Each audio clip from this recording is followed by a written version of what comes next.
hari ini dengan tema Jogja Melawan Intoleransi.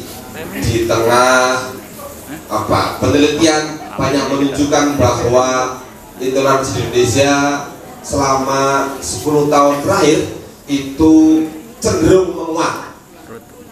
Dari survei LSI, survei banyak lembaga PPIM, UIN Jakarta, surveinya Kemenak Republik Indonesia sendiri, Balitbank, Kemenak, itu menunjukkan memang gejala praktek intoleransi di tengah masyarakat kita itu cenderung menguat. Nah, maka nanti kita akan bahas lebih lanjut, tapi ini nanti bukan seminar gitu ya, tapi lebih kepada talk show. Yang pertama saya ingin bertanya kepada Ketua Umum Gemayomi, Prof. Etsar. Tidak perlu panjang, cukup 2-3 menit mengulasnya nanti karena mengalir saja. Silakan Prof. Etsar menjawab mengapa kecenderungan intoleransi itu justru menguat di era sistem demokrasi kita hari ini, Prof. Monggo, Prof. Baik, terima kasih. Saya ingin mengucapkan terima kasih dulu kepada kita semua, khususnya kepada tuan rumah Ibu kita Esti yang sudah memfasilitasi pertemuan ini. Bapak Ibu, Romo, para undangan yang terhormat, saya juga kemudian mohon maaf tampil di depan Ibu Bapak dengan kaosan, tapi mudah-mudahan datang ke sini bukan karena ada keharusan seragam. Ya, jadi ini memberikan satu ruang kebebasan kepada kita, minimalnya dalam rangka talk show ini adalah menuangkan gagasan, pandangan mengenai situasi yang kita hadapi khususnya di Jogja. Pertanyaannya tadi, mengapa ada kecenderungan meningkatnya intoleransi? Ibu bapak sekalian, kita tahu bersama ada satu fenomena yang terjadi di dalam dunia global. Globalisasi, ibu bapak, membuat jarak yang jauh itu menjadi dekat. Globalisasi membuat hampir semua ruang-ruang privasi kita terbuka dan dapat diintip, dinikmati oleh publik.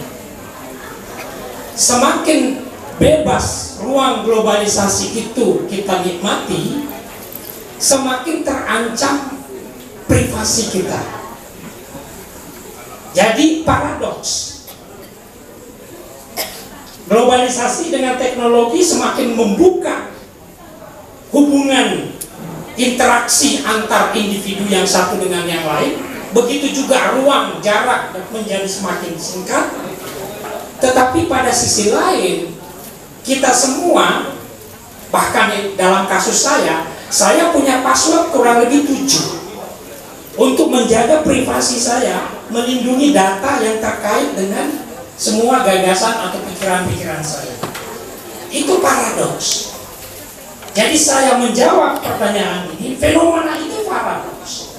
Nah, karena itu tugas kita semua ini, terutama atas nama Gemayomi, yang secara historis ibu bapak pada tahun 2018 bulan Februari kami merespon paradoks itu, yaitu semakin dikumandangkan ide pluralisme, semakin menguat juga lokalitas, semakin menguat juga sektarianisme, semakin menguat juga kelompokisme, yang pada tahun 2018 terbukti terjadi di gereja di Bedok, kemudian merambat kemana-mana, terjadi di Gunung Kidul, di Bantul, bahkan kemudian yang tidak terlalu lama dari keadaan kita sekarang, pelarangan mohon maaf saya menggunakan istilah ini, non muslim untuk menjadi penduduk di sebuah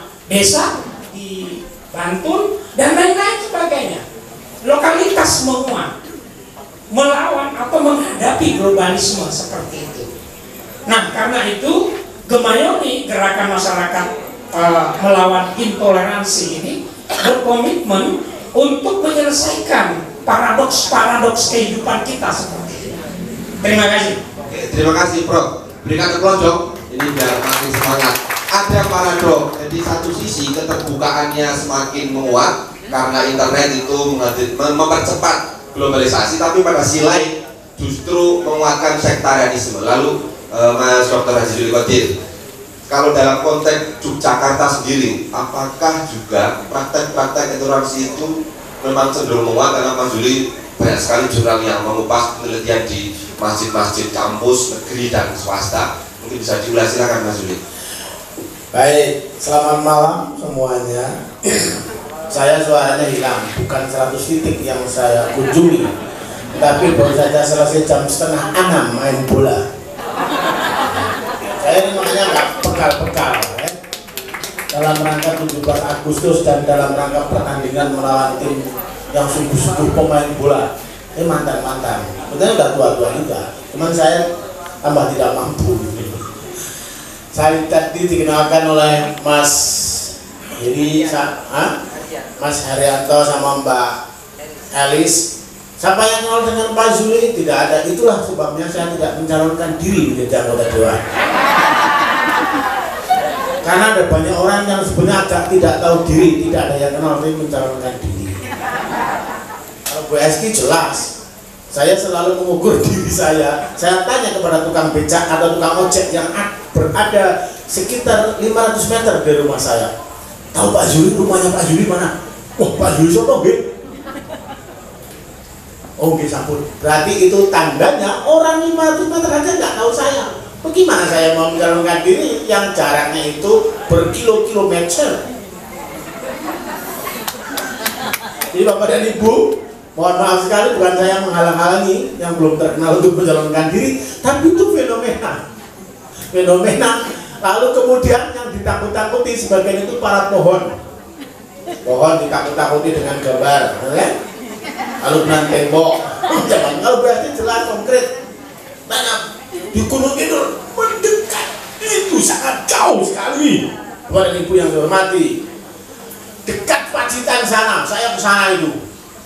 Tahu berarti, mau tahu yang PDIP kan? Oh iya, betul. Kalau yang tanya saya, yang kaya tahu, sama yang bertanya tahu nggak? Enggak, Bapak Isinten. Jadi udahlah, salah nyalon. Aneh-aneh kayak saya. Oke, Mas Insar yang saya hormati, kawan saya beliau di Kemayuni, saya di Kemayuni, cuma saya agak kurang aktif. Alasannya rumah saya jauh. Mas Insar itu rumahnya dekat sini. Saya sana itu, dekat Pinang saya rumahnya. Sleman paling ujung, selatan, timur, barat. Laut sana. Karena itu Mas Lobul, selamat datang dalam kondisi yang agak kurang sehat saja, rawuh ke sini. Tepuk tangan buat Mas Lobul, selamat datang. Mudah-mudahan lekas pulih. Sediakan lagi Mas Lobul.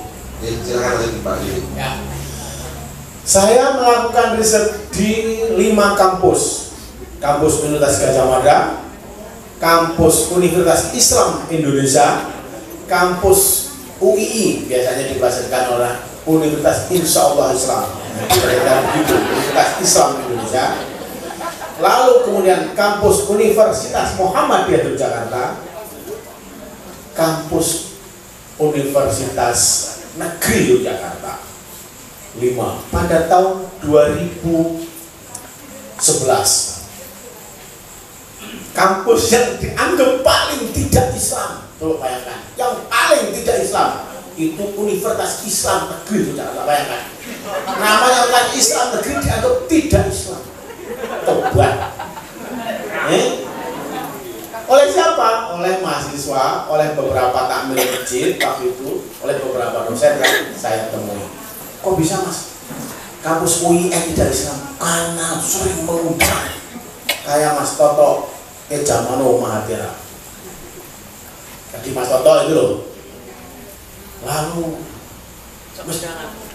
wah ngucap Bu Esti, masjid orang kaya masjid katanya begitu. Masjid kok kayak gitu, harusnya itu kan berubah-ubah kayak begitu. Masjid kok kaya pijit. Lalu kemudian terlalu banyak membahas tentang hubungan antar agama, dialog antar agama. Itu tahun 2011 Lalu saya tanya di kampus Universitas Islam Indonesia, kajiannya apa dan segala macam. Ini luar biasa. Lalu kampus yang dianggap paling Islam, saya tanya kepada mereka yang ada di UNJ, UII, UMJ, kampus di Yogyakarta ini yang paling Islam menurut Anda, kampusnya Profesor Edsa Samsudin, namanya adalah Universitas Gajah Mada. Itu lebih Islam daripada Universitas Islam Indonesia, Universitas Islam Negeri Yogyakarta, dan juga Universitas Muhammadiyah Yogyakarta. Lalu saya tanya, kenapa bisa begitu? Yang diundang pada saat khotbah Jumat, wah itu luar biasa, menggerakkan giroh, berjuang untuk berangkat ke Sudan, misalnya begitu. Kalau jangan-jangan Pak Muhtasar Samsudin ikut menjadi khotib di situ. Tidak berarti bahwa saya akan mengatakan berangkat ke sana itu tidak boleh, boleh saja. Dan mau berangkat ke sana yang ngopo. Pertanyaan saya, boleh opo? Menir, mau ke sana mau ngapain? Tadi mana Menir? Itu kawan saya Menir, Sutrisno. Lalu mau ke sana ngapain? Ini juga di jalan Tuhan katanya. Lah memang kampus-kampus kayak Muhammadiyah itu, kampus Muhammadiyah itu dianggap kampus yang waktu itu tidak begitu jelas fungsinya. Lo bayangkan, saya kuliah di situ, tidak begitu jelas. Lo nggak bisa mas, tidak mau deh, bapak dan ibu tidak mau dukung berdirinya negara Islam. Lo bayangkan, kampus Muhammadiyah tidak jelas gara-gara tidak mau dukung berdirinya negara Islam. Ayo, dalam hati saya kan, tapi yang dia belum ajak mau belok itu. Tahun 2011. Lalu kemudian saya ke Solo, Pak Ridho, 1 menit lagi ya, sebelum stop. Saya ke Solo. Saya riset di kampus Universitas Negeri Surakarta alias UNS, kemudian Universitas Muhammadiyah Surakarta, dan sekarang namanya Universitas Islam Raden Mas Said, dulu IAIN atau STAIN Surakarta. Sama persis, kampus yang paling tidak Islam adalah STAIN, Sekolah Tinggi Agama Islam Negeri, paling tidak Islam. Padahal mata kuliah tentang keislaman paling banyak daripada di Universitas Negeri Surakarta. Mata kuliah keislaman itu hanya 1 atau 2 semester. Siapa yang bekerja? Siapa yang bekerja dan mengasisteni di kampus UNS mengajar agama Islam? Kawan-kawan alumni. Tidak berarti saya mengatakan bahwa ini adalah orang yang tidak tahu Islam, tapi adalah kawan-kawan berlatar belakang 1 tarbiyah yang sekarang sudah banyak sekali, nggak usah ditutup-tutupi, bagian dari Partai Keadilan Sejahtera untuk pengurusnya itu. Ya. Yang kedua, waktu itu masih ada namanya, biasanya kalau teman-teman saya kalian bahas itu sulit menyebut ini, Hizbut Tahrir, Hizbut Tahrir, Hizbut Tahrir Indonesia.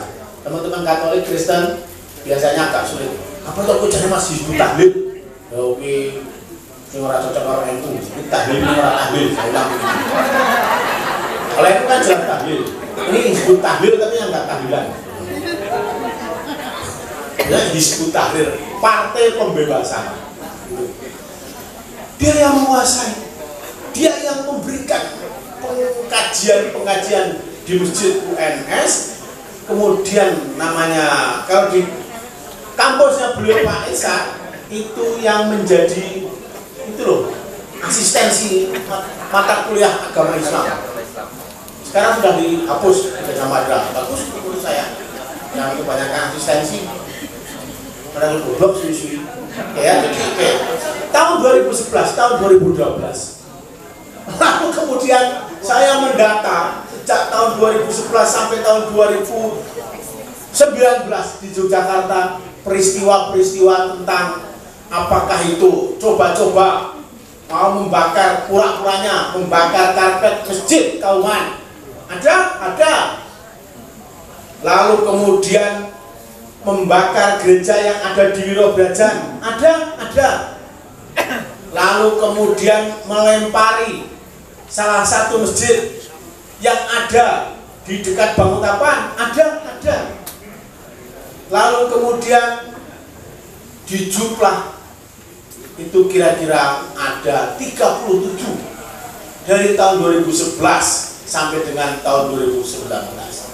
Dan yang menarik adalah intensitas perilaku begitu-begituan mendekati menurut Ibu Esti tahun apa yang disebut tahun politik. Dan ini sudah mulai agak dekat-dekat. Tahun 2023, 2024 kalau ada tahun 2024 sebelum kiamat kita udah semangat 2024 ada, ternyata udah nggak ada, gitu kan?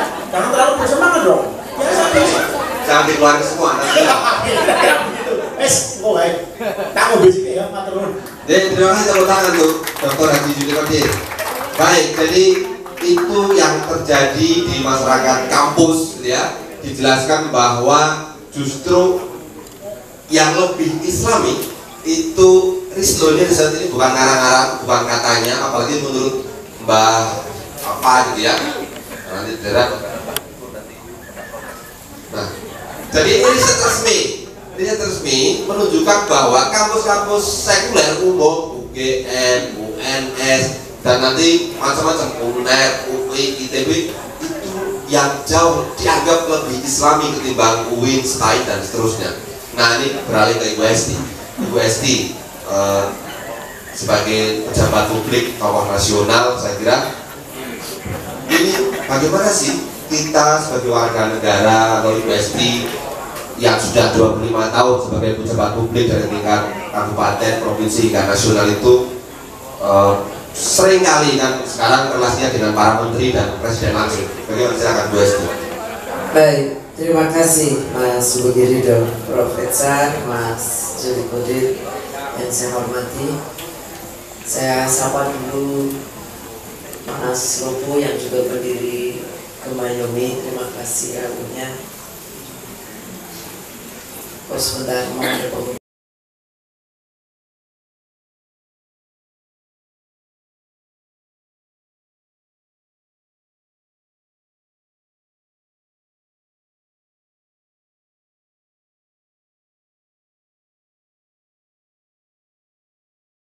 Saya melanjutkan, dan saya melihat atau tadi sempat ada nama salah satu yang ikut mendirikan Kemayomi dan menggambar logonya.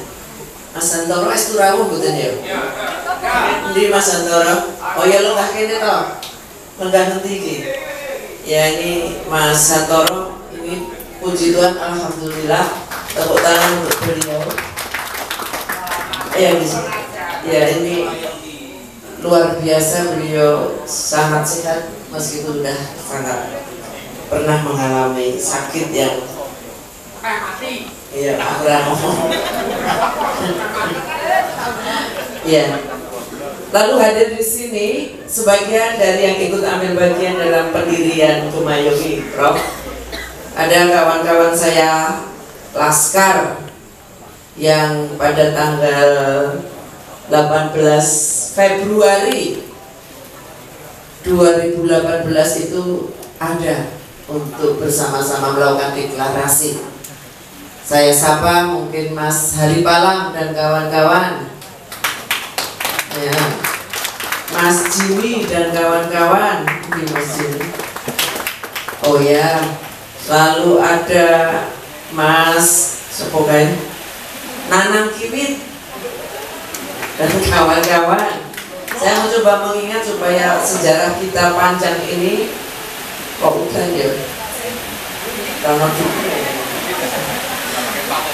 iya, tidak pakai bawang. Saya melanjutkan. Yang terjadi baru-baru ini saja, yang kemudian hangat dan sebagian mengatakan ini bukan intoleransi, ini bukan pemaksaan, dan yang lain kasus besar. Pulang sekolah lalu mengatakan, oh Bu, kalau yang agamanya tidak ini ternyata nggak boleh jadi ketua kelas, masih SD itu. Atau kejadian-kejadian besar ketika saya masih di DPRD DIY, kasus Pamuan, yang seolah-olah ketika itu justru dibiarkan mereka yang datang ingin merusak itu, ya silakan rusak dan puas. Ada aparat loh. Gereja Koang, Kalasan, Masjid Bangun Tapan, atau yang belum nama kami coba komunikasikan, Bu Nusa, Mbak Uti dan kawan-kawan, itu kasus di Mangir, itu baru Jogja. Di internal sekolah-sekolah juga begitu banyak peristiwa-peristiwa seperti itu. Mas Hantoro pernah WA saya di DPRD DIY waktu itu, bagaimana hari besar agama yang paling besar